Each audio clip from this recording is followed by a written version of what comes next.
In the jungles of New Guinea,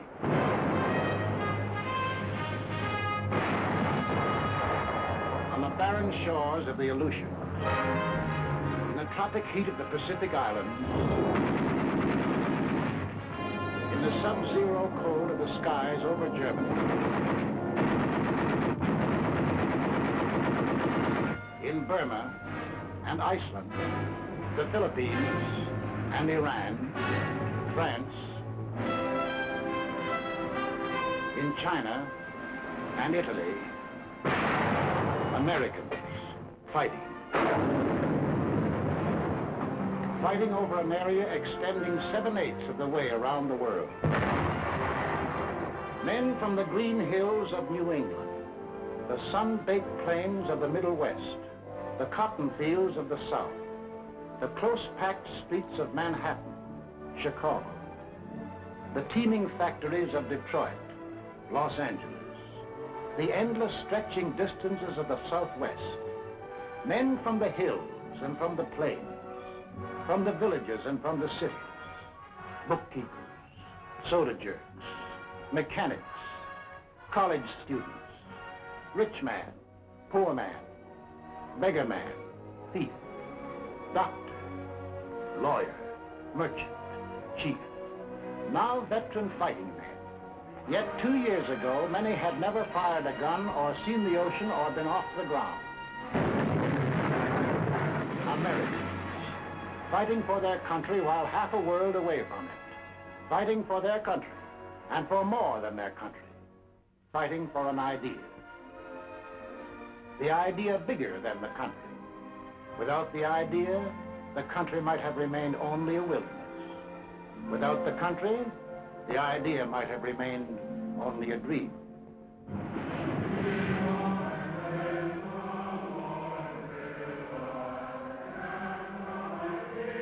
Over this ocean, 1607, Jamestown. 1620, Plymouth Rock. Here was America, the sea, the sky, the virgin continent. We came in search of freedom, facing unknown dangers rather than bend the knee or bow to tyranny. Out of the native oak and pine, we built a house, a church, a watchtower. We cleared a field, and there grew up a colony of free citizens. We carved new states out of the green wilderness: Virginia, Massachusetts, Rhode Island, Carolina. Then came the first test in the defense of that liberty. 1775, Lexington. Our leaders spoke our deepest needs.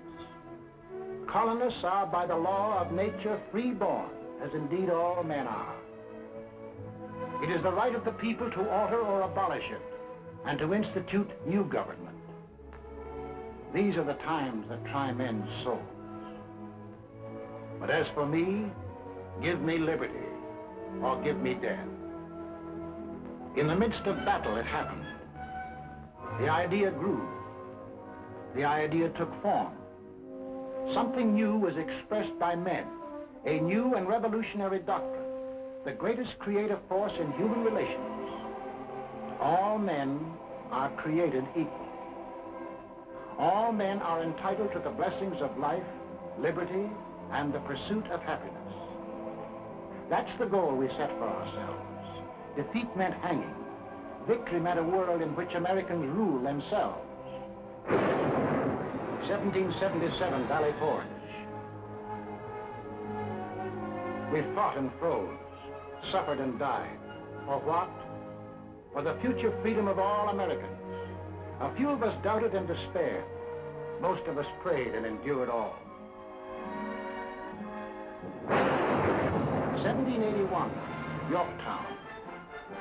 Now we were a free, independent nation. The new idea had won its first test. Now to pass it on to future Americans. The Constitution, the sacred charter of we the people. The blood and sweat of we the people. The life, liberty, and happiness of we the people. The people were to rule, not some of the people, not the best people or the worst, not the rich people or the poor, but we, the people, all the people.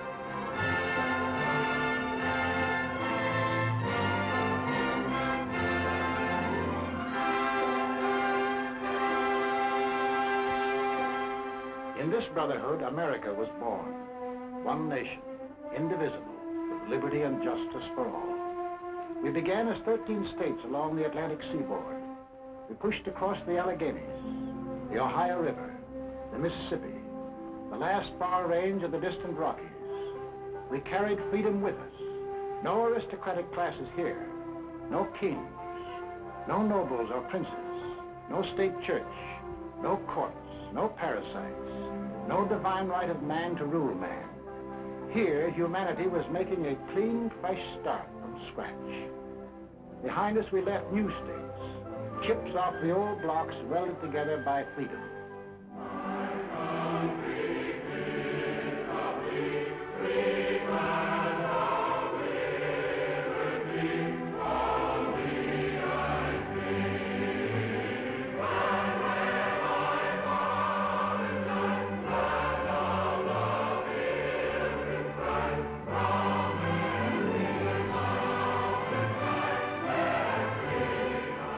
Until finally we were one nation, a land of hope and opportunity that had arisen out of a skeptical world.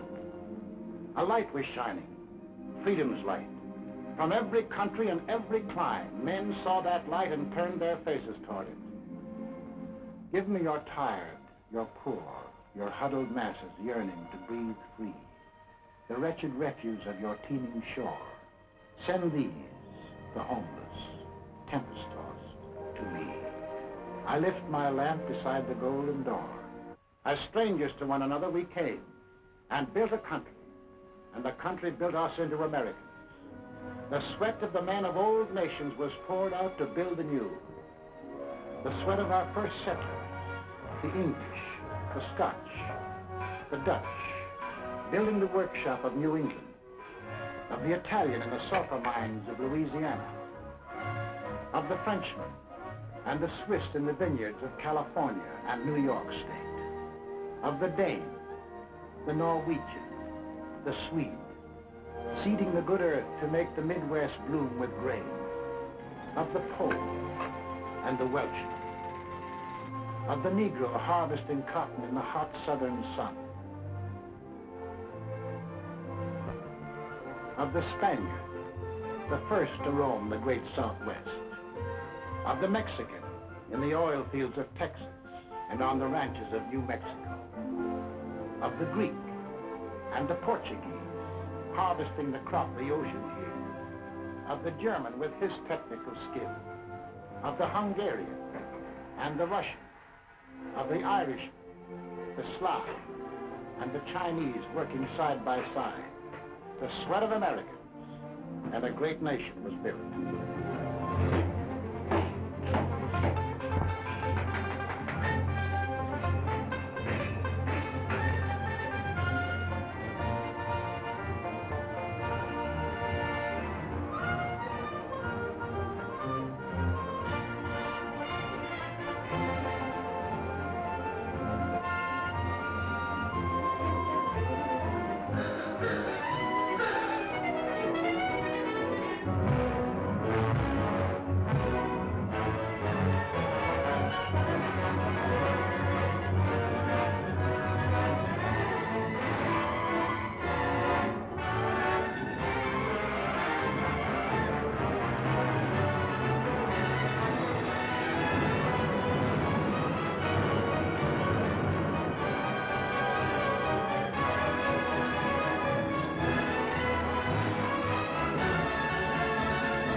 The sweat of the men of all nations built America, and the blood. For the blood of Americans has been freely shed. 5 times in our history have we withstood the challenge to the idea that made our nation. The idea of equality for all men, life, liberty, and the pursuit of happiness. The idea that made us the people we are. Let's take a look at ourselves before we went into this war. Well, first of all, we're a working people. On the land, at the workbench, at a desk. And we're an inventive people. The lightning rod, cotton gin, the telegraph, the blessed anesthesia of ether, the rotary printing press, the telephone, electric welding, the incandescent lamp, the submarine, steam turbine, the motor-driven airplane, the X-ray tube, the gyroscope compass, the sewing machine, television. All these, and countless more, bear witness to our inventiveness.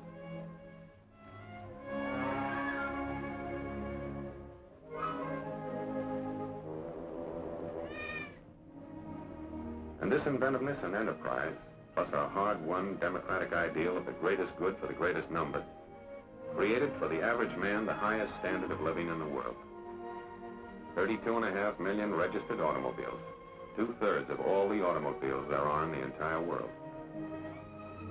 We demand the highest standards in sanitation, purity of food, medical care. Our hospitals are models for the world to copy.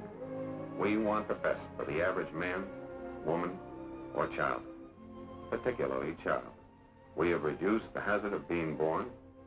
From then on, we protect, foster, and generally spoil the majority of our children. But it doesn't seem to hurt them much.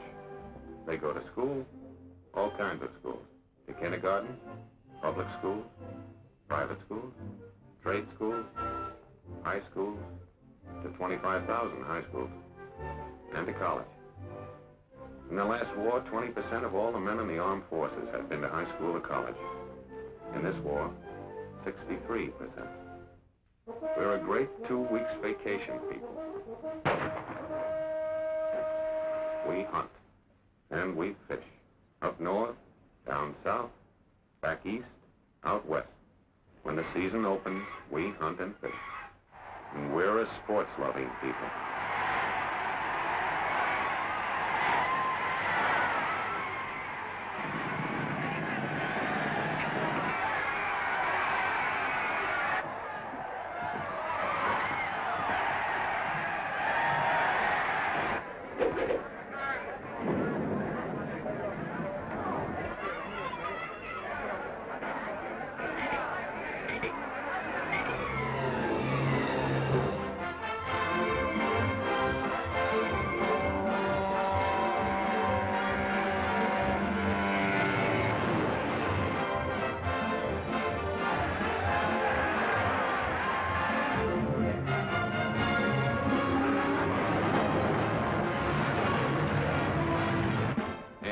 Probably the travelingest nation in all history. We love to go places. We have the cars, we have the roads, we have the scenery. We don't need passports, but sometimes we need alibis. The foreigner is enchanted and amazed by what we like to put on our stomachs.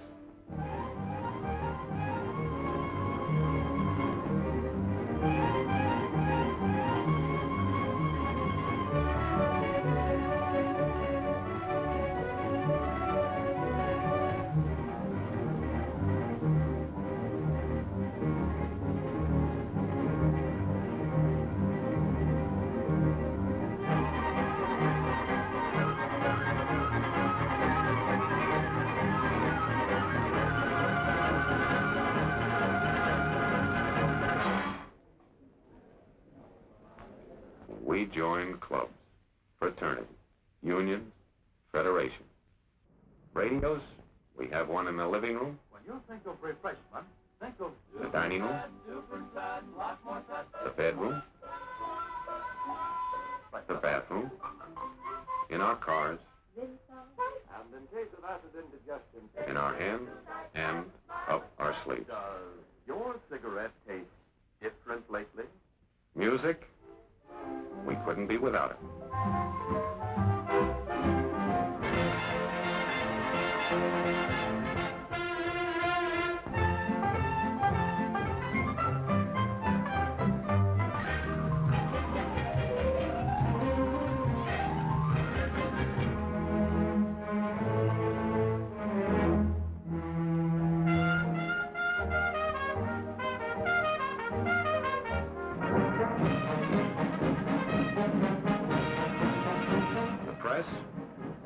Yes, it's the biggest, but most important, it's the freest on earth. Over 12,000 newspapers of all shades of opinion, books on every conceivable subject, and more than 6,000 different magazines, not counting the comics. Churches, we have every denomination on earth. 60 million of us regularly attend, and no one dares tell us which one to go to. We elect our own neighbors to govern us. We believe in individual enterprise and opportunity for men and women alike. We make mistakes. We see the results.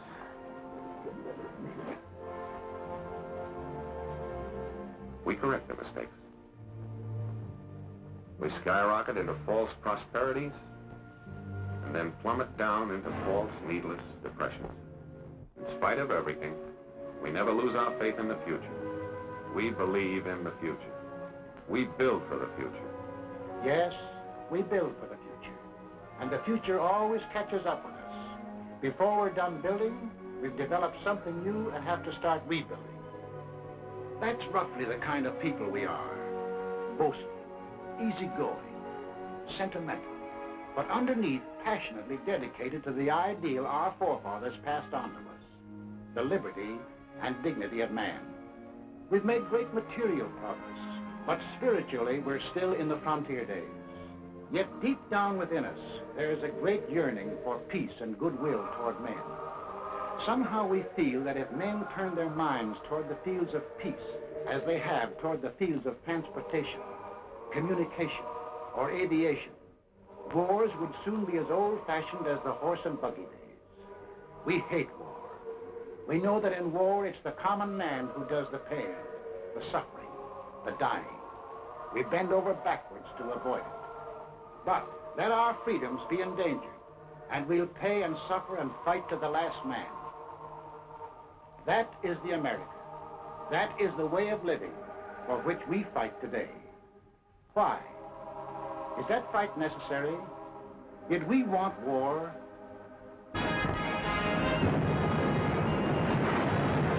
In 1917, before most of you fighting men were born, our fathers fought the First World War to make the world safe for democracy, for the common man.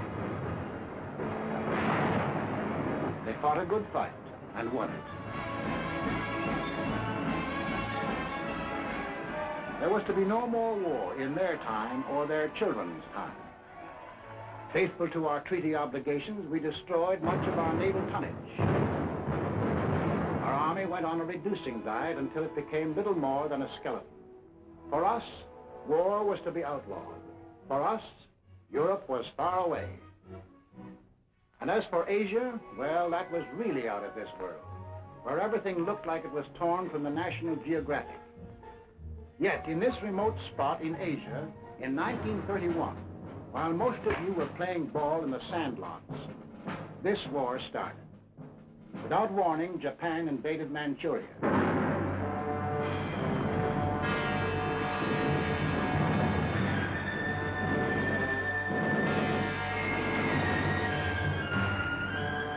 Once again, men who were peaceful became the slaves of men who were violent. In Washington, D.C., our Secretary of State made a most vigorous protest.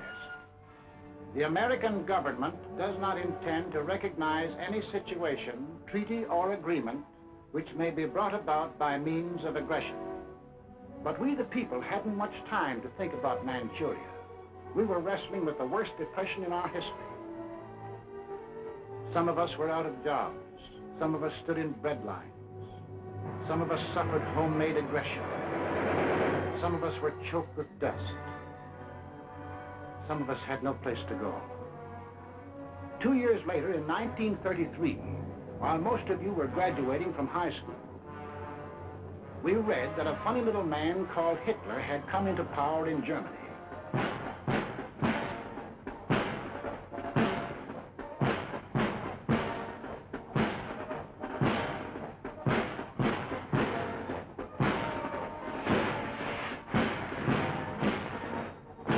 We heard that a thing called the Nazi Party had taken over.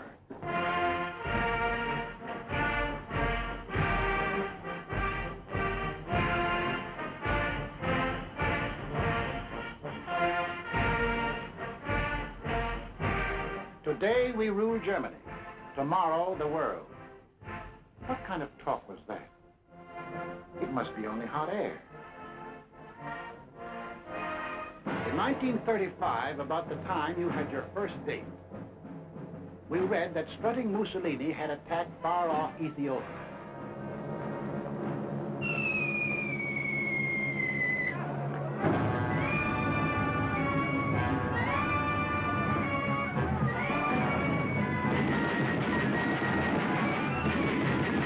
The disease seemed to be spreading, so Congress assembled to insulate us against the growing friction of war. We want no war. We'll have no war, save in defense of our own people or our own honor. Toward this end, our chosen representatives passed the Neutrality Act. No nation at war could buy manufactured arms or munitions from the United States. In 1936, when you were running around in jalopies, we were disturbed by news from Spain.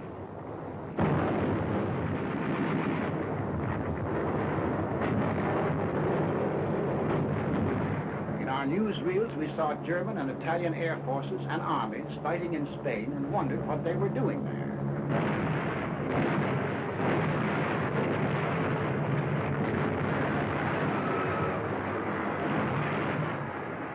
For the first time, we saw great cities squashed flat, civilians bombed and killed.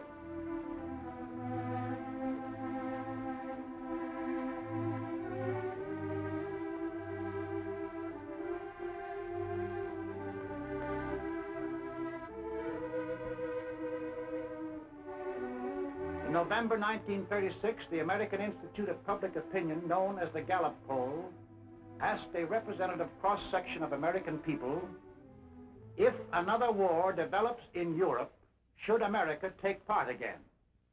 No. 95%.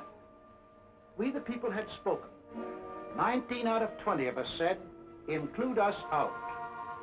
To further insulate ourselves, we added a cash and carry amendment to the Neutrality Act.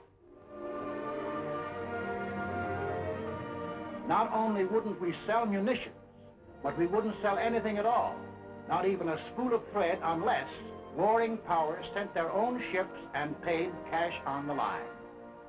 In 1937, the press services received a flash from Asia.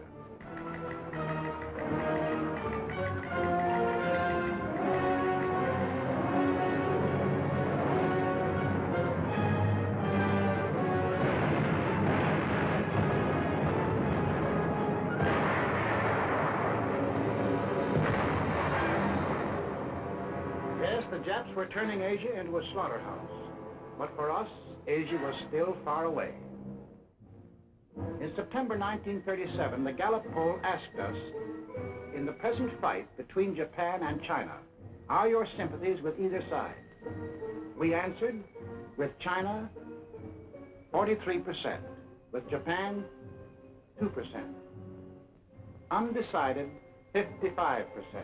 We hadn't made up our minds about China. Our Neutrality Act barred sales of armaments only to nations at war. The Japanese had not declared war, so we went right on selling scrap iron and aviation gasoline to Japan. In March 1938, Hitler had not declared war either, but his goose-stepping armies suddenly smashed in and occupied all the soil of Austria. 6 months later, Hitler and his stooge met the anxious democracies at Munich. Hitler promised peace in our time if Britain and France would give him that part of Czechoslovakia known as the Sudetenland. Britain and France gave him that part of Czechoslovakia, hoping to avert war. Now we had his word, peace in our time. At home, we began to hear strange headlines. Extras, FBI captured termination. Read all about it. Nasty spy gang captured. We sat in our theaters unbelieving as motion pictures exposed Nazi espionage in America.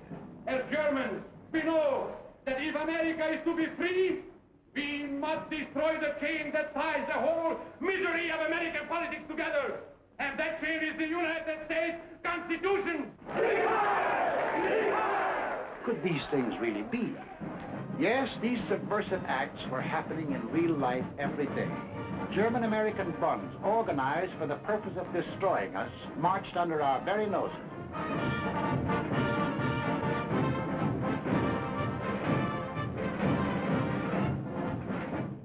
I pledge undivided allegiance to the flag of the United States of America and the republic for which it stands, one nation, indivisible, with liberty and justice for all. In our press, we read the news from abroad that Nazis were spending millions, arming Germany to the teeth.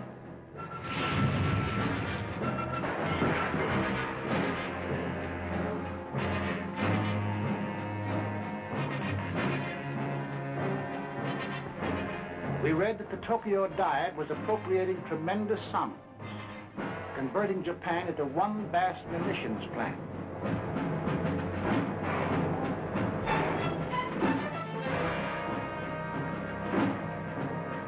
We watched these supposedly poor, have-not nations spend huge sums for armament, and we wondered why.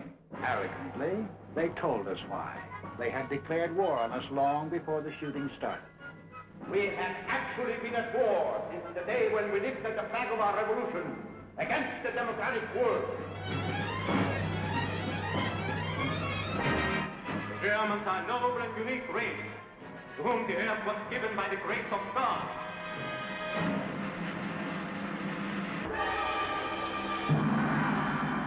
The world must come to look up to our emperor as the great ruler of all nations.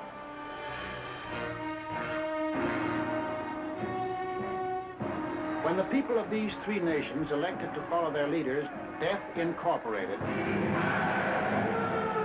they organized to smash personal freedom, equality of man,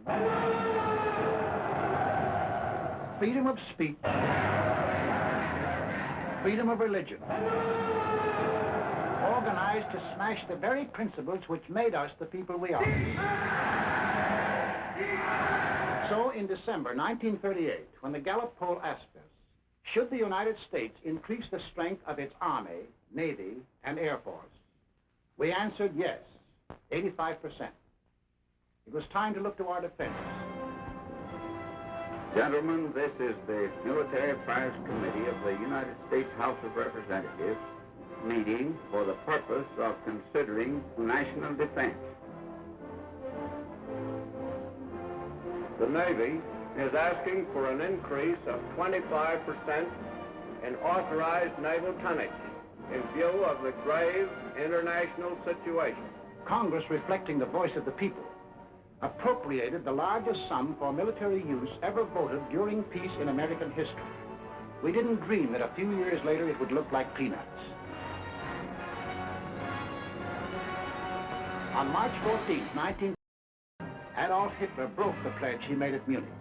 He took over all the rest of Czechoslovakia. There would be no more peace in our time. April 7, 1939, as we here in America observe Good Friday, Italy attacks Albania.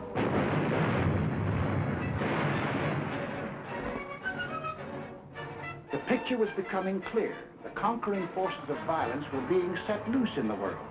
Where would they stop? In a last desperate effort to avert a world war, President Roosevelt, as a neutral, sent messages to Hitler and Mussolini, asking their promise to respect the independence of 30 free countries. To Adolf Hitler, this message was a huge joke as he repeated the names to a jeering Reichstag. Schweden, Dänemark, Niederlande, Belgien, Großbritannien, Irland, Frankreich, Portugal, Spanien, die Schweiz, Liechtenstein, Luxemburg, Polen, Ungarn, Rumänien, Jugoslawien, Russland, Bulgarien, Türkei, Irak, Arabien, Syrien, Palästina, Ägypten. This was the only answer the president received.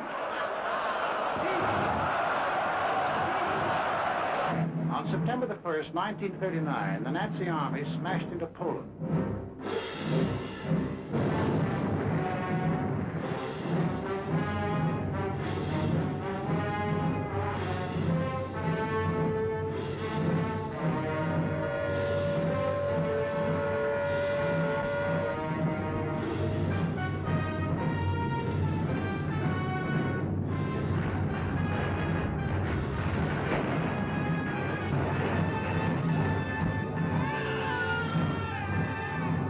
England and France had a treaty with Poland. Would they act now? Adolf Hitler's all-out attack on Poland makes the long-dreaded European war a certainty. Prime Minister Chamberlain of Great Britain gave the Nazi dictator a 0 hour for withdrawing his troops from Poland. That 0 hour ends now. At this time, we transfer you to London for an important announcement by the British Prime Minister. Up to the very last, it would have been quite possible to have arranged a peaceful and honorable settlement between Germany and Poland. But Hitler would not have it.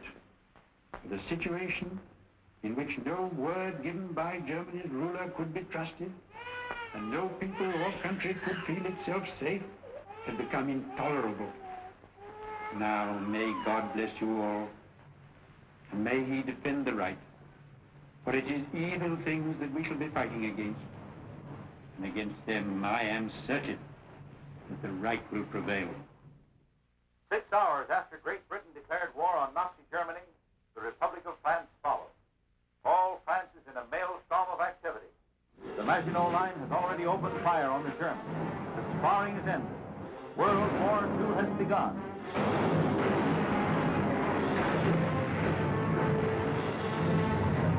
At home, we were asked, what country do you consider responsible for causing this war? Germany, 82%. We Americans had no doubt who started it. Also, we began to fear that this war was going to concern us. President Roosevelt called a special session of Congress to reconsider the embargo against selling munitions. I have asked the Congress to reassemble in extraordinary session in order that it may consider and act on changes in our neutrality law. The men of Congress wrestled with their beliefs and our futures. They debated and they argued. The arms embargo is far too great a security. Embargo Act, as it now stands, is one-sided and works entirely to the advantage of one side. Therefore, the Embargo Act should be modified. We, the people, also debated and argued whether we should sell arms and munitions. When the question was put to us, we had an answer. Should we change the Neutrality Act so we can sell war supplies? Yes, 57%. Shortly after, our representatives changed the Neutrality Act. We lifted the embargo on arms and munitions. Now we would sell if purchasers would pay and take the stuff away in their own ships. Meanwhile, on the other side of the globe, Japan was busy trying to bomb, shoot, and terrorize the Chinese into submission. We began to realize that if Japan conquered 400 million Chinese, she might become so strong as to run us right out of the Pacific.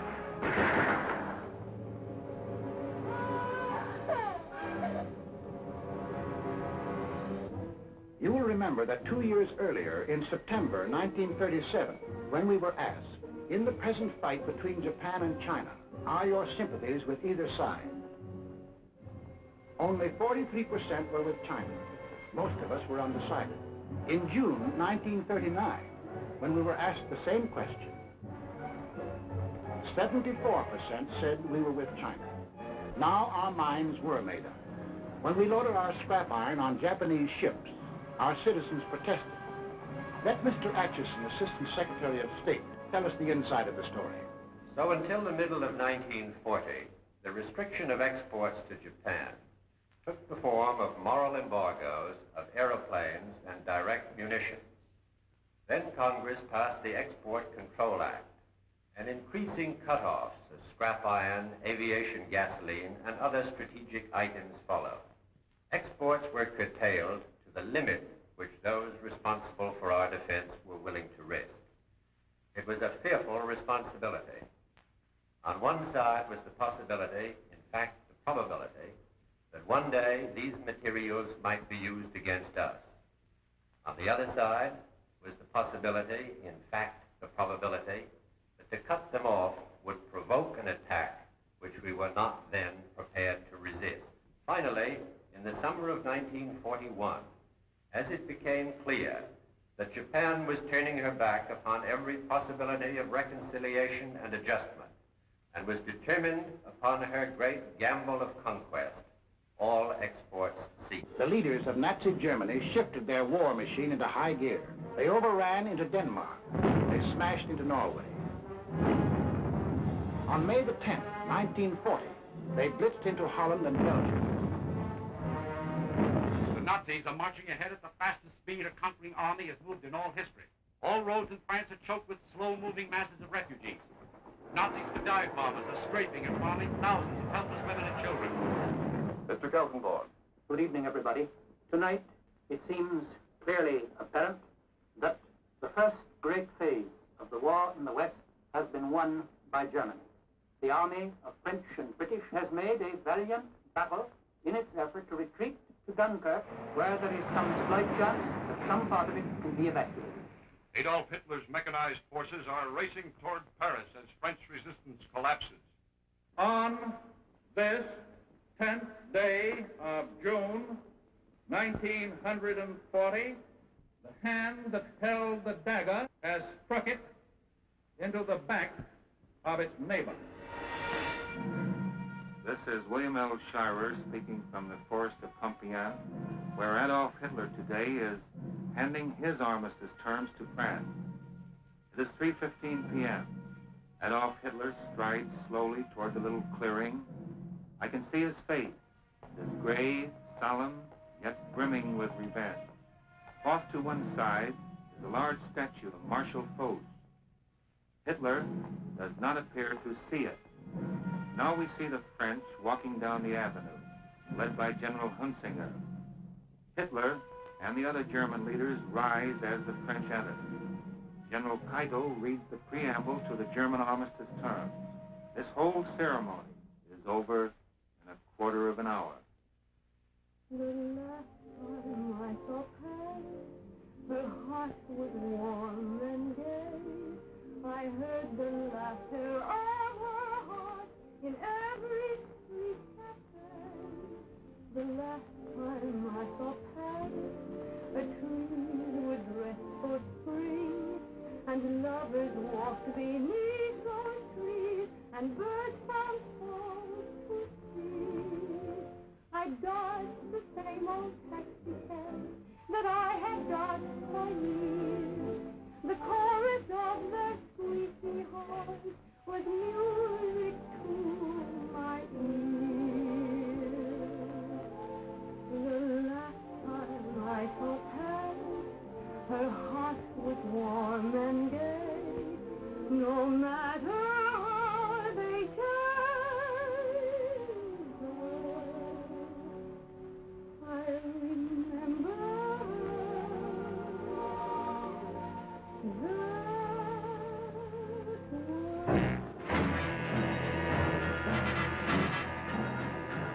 Conquering armies now stood on the shores of the Atlantic.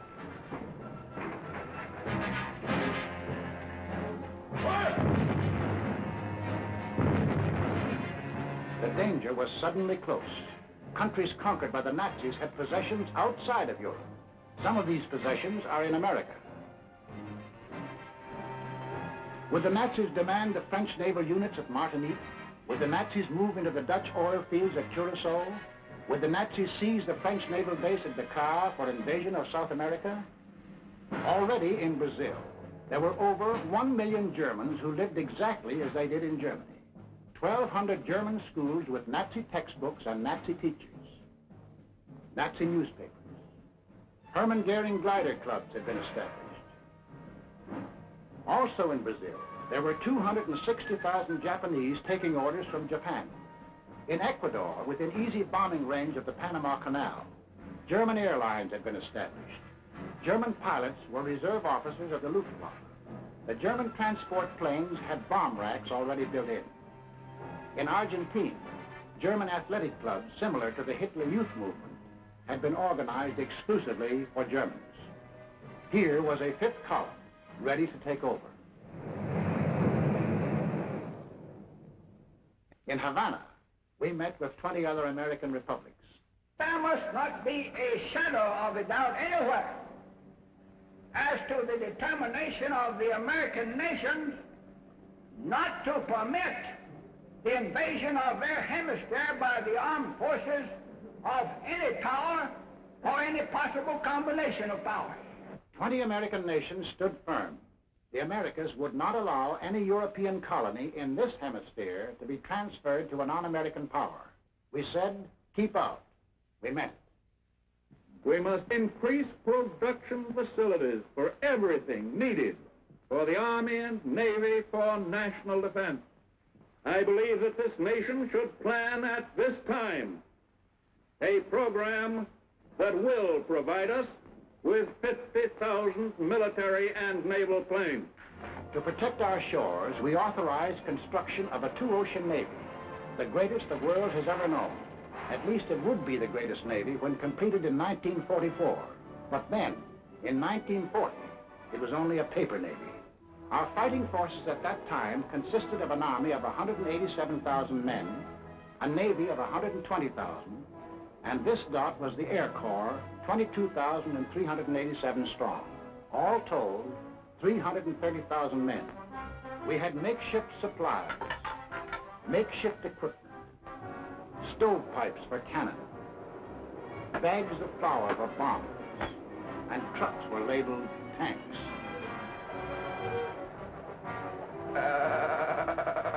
Our infantry had exactly 488 machine guns. We possessed 235 pieces of field artillery, 10 light and 18 medium tanks. That was the Army of the United States in May 1940, the month in which the Nazis overran France. So we called our Minutemen, the National Guards of the 48 states.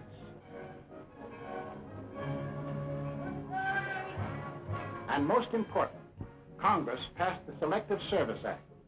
For the first time in our history, we began mobilizing an army while still at peace.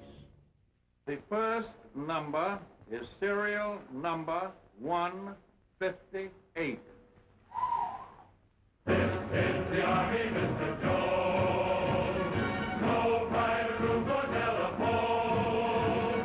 You had your breakfast in bed before, but you won't have it there anymore. The second number, which has just been drawn, is 192. This is the Army, Mr. Green. We like the barracks nice and clean. You had a housemaid to clean your floor, but she won't help you out anymore. Do what the buglers command.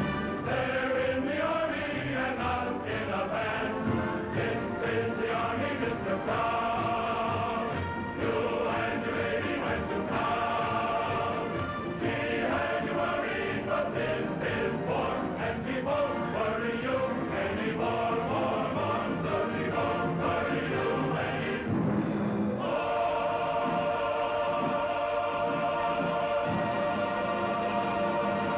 It wasn't too soon. Time was running out. The Nazis had begun their shattering blitz on Britain. Hello, America. This is Edward Murrow speaking from London. There were more German planes over the coast of Britain today than at any time since the war began. Anti-aircraft guns were in action along the southeast coast today.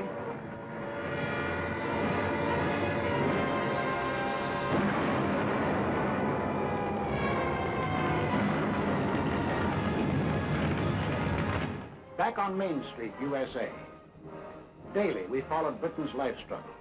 For if Britain died, we would be in grave peril. Our first line of defense in the Atlantic, the British fleet, might go to Nazi Germany. We would be unprotected, our shores, our people, our homes endangered. Britain must not fall. In our harbors, idle and rotting, lay ancient destroyers. They had been built for World War I, but this was World War II, and this gave us an idea. 50 tired, over-aged destroyers were revitalized. transferred to Great Britain. We received a chain of bases stretching from Newfoundland to British Guiana. These bases threw a steel wall around the Caribbean. These bases gave new safety to the Panama Canal. It was now clear to aggressors that we were conscious of the threat they represented to our country. Mr. Burley, Assistant Secretary of State, will tell us how they got together and tried to scare us off. From 1936 on, it became increasingly clear to the world that Germany, Italy, and Japan were pursuing a common pattern of aggression, both in Europe and in the Far East. On September 27, 1940, these three powers signed the so-called Pact of Berlin, or Tripartite Pact, a treaty of far-reaching alliance. By that treaty, it was provided that the three countries would assist one another with all political, economic, and military means when one of the powers was attacked, note particularly the use of the word attacked, by a power not then involved in the European War or in the Chinese-Japanese conflict. The last of these provisions was aimed directly at the United States. Tokyo celebrated.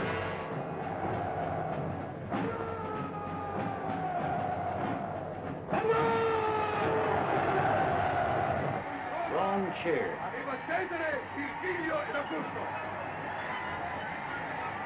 Berlin hired itself forth. It was clear now that the three Axis countries definitely stood against us.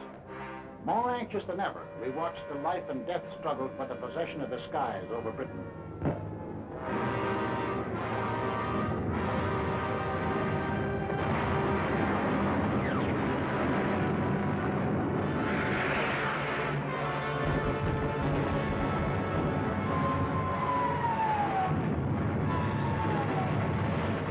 Despite the propaganda and confusion of recent months, it is now obvious that England is losing the war.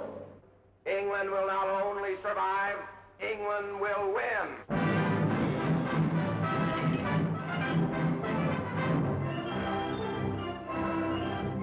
So, when we were asked, should we keep out of war or aid Britain even at the risk of war? Aid Britain even at the risk of war, 68%. Thus, the march of conquest of the self-termed master races changed our national attitude from 1936, when only 1 out of 20 Americans thought we would be involved in war, to 1941, when 14 out of 20 Americans were willing to risk war if war was necessary to ensure Axis defeat. I ask this Congress for authority and for funds sufficient to manufacture additional munitions and war supplies of many kinds to be turned over to those nations which are now in actual war with aggressor nations. Our most useful and immediate role is to act as an arsenal for them as well as for ourselves. We shall send in ever-increasing numbers ships, planes, tanks, guns. That is our purpose and our pledge. By an overwhelming majority, Congress passed Lend-Lease, Bill number 1776, another declaration of independence. Independence from tyranny, 1941 style. On April 6, 1941, the Nazi juggernaut overran into Yugoslavia and Greece. On June the 22nd, 1941, the success-crazy Nazis took their longest step toward world conquest. Without any declaration of war, they blitzed into Russia.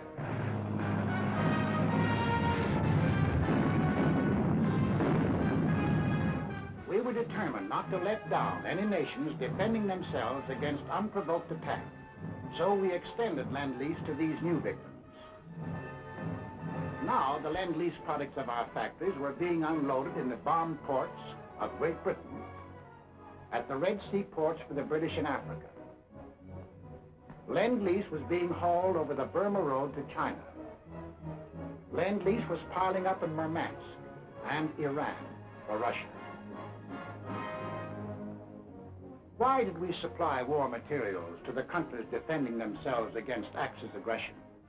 Was it our natural sympathies for people unwilling to lose their freedom? Was it our ancient antagonism to conquerors imposing their rule on others by force? Yes, partly.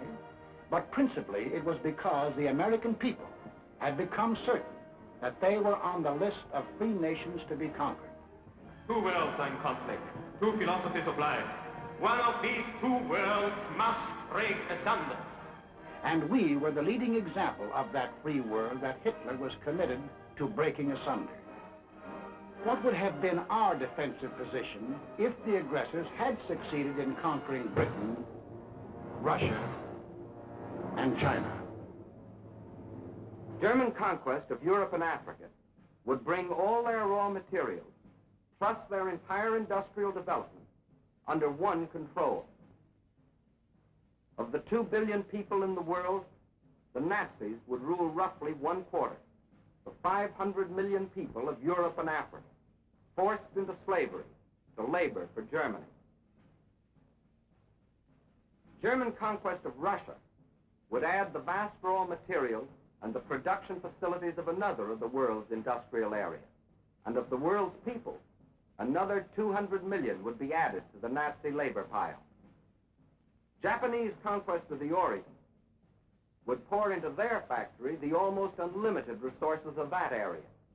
And of the peoples of the earth, 1,000 million would come under their rule, slaves for their industrial machines. We in North and South America would be left with the raw materials of 3/10 of the Earth's surface against the Axis with the resources of 7/10. We would have one industrial region against their 3 industrial regions. We would have 1/8 of the world's population against their 7/8. If we, together with the other nations of North and South America, could mobilize 30 million fully equipped men, the Axis could mobilize 200 million. Thus, an Axis victory in Europe and Asia would leave us alone and virtually surrounded, facing enemies 10 times stronger than ourselves. These are the reasons that led us, the American people, to change the Neutrality Act, to send aid to Britain, to Russia, to China, to make ourselves the arsenal of democracy. These are the reasons why now the first American troops set forth into the Atlantic to occupy new bases in Greenland and Iceland with the consent of their local governments. In our hands, bases of defense.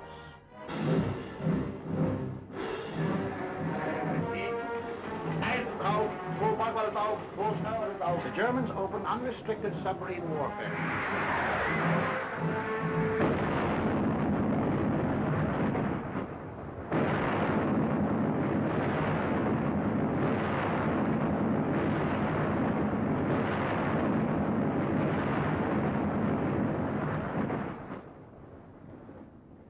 If today our Navy should make secure the seas for the delivery of our munitions to Great Britain, it will render as great a service to our country and to the preservation of American freedom as it has ever rendered in all its glorious history.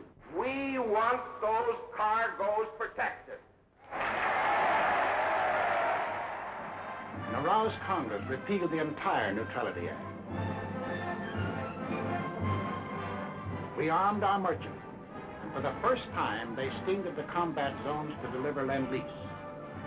While this was going on in the Atlantic, the Japs, by so-called agreement with the puppet government of defeated France, moved in on Indochina.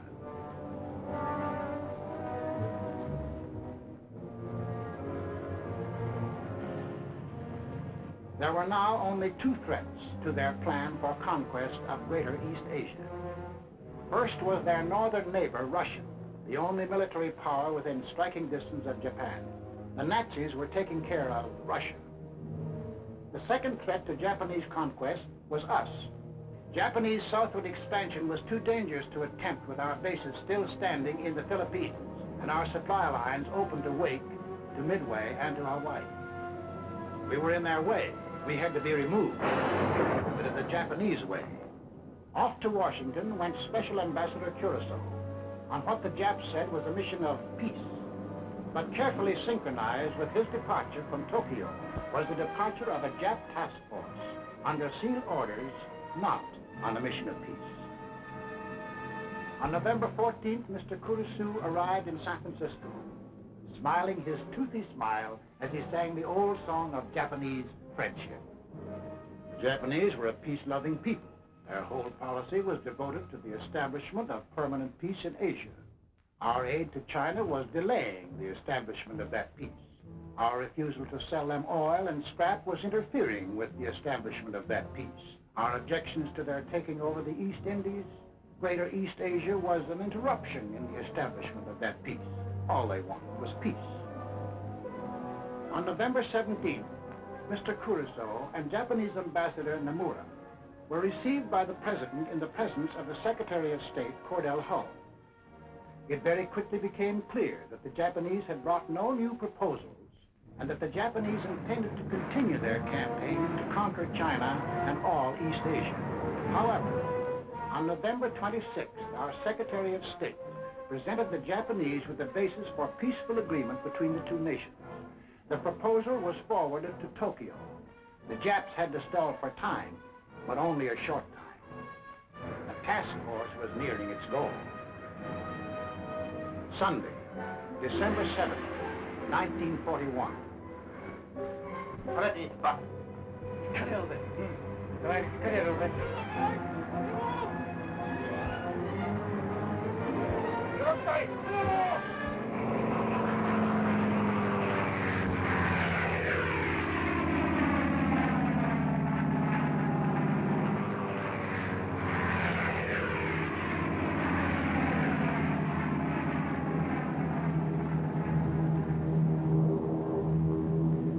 p.m. Eastern Standard Time. The Japanese emissaries are expected at the State Department to keep a 1 o'clock appointment they had requested in order to present their answers to our proposals. 1:05 p.m. The Japanese planes are approaching Hawaii.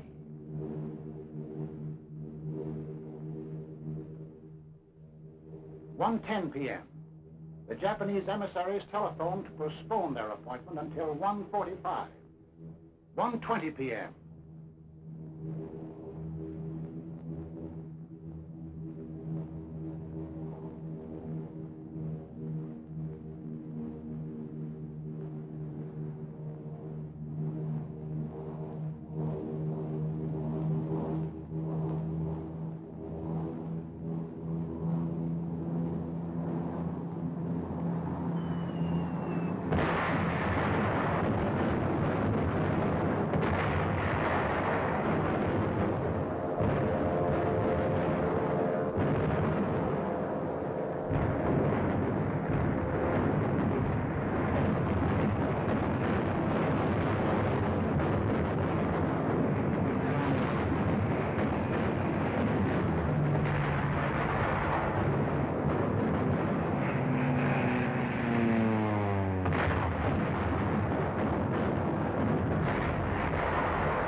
p.m. The Japanese envoys, smiling and correct, arrive at the State Department. 2:20 p.m.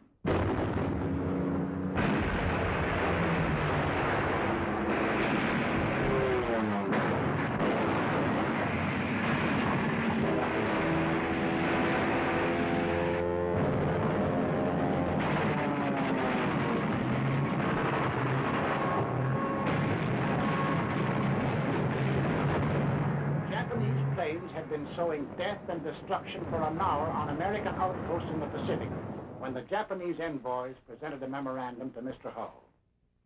Here is the memorandum presented to me.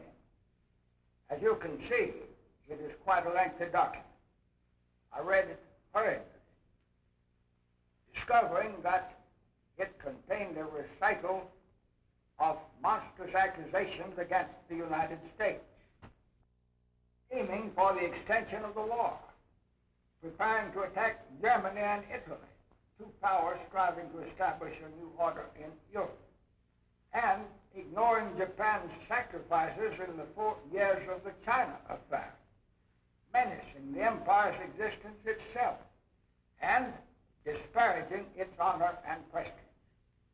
After reading the note, I said to the Japanese emissaries, I have never seen a document that was more crowded with infamous falsehoods and distortions on a scale so huge that I never imagined that any government on this planet was capable of uttering them.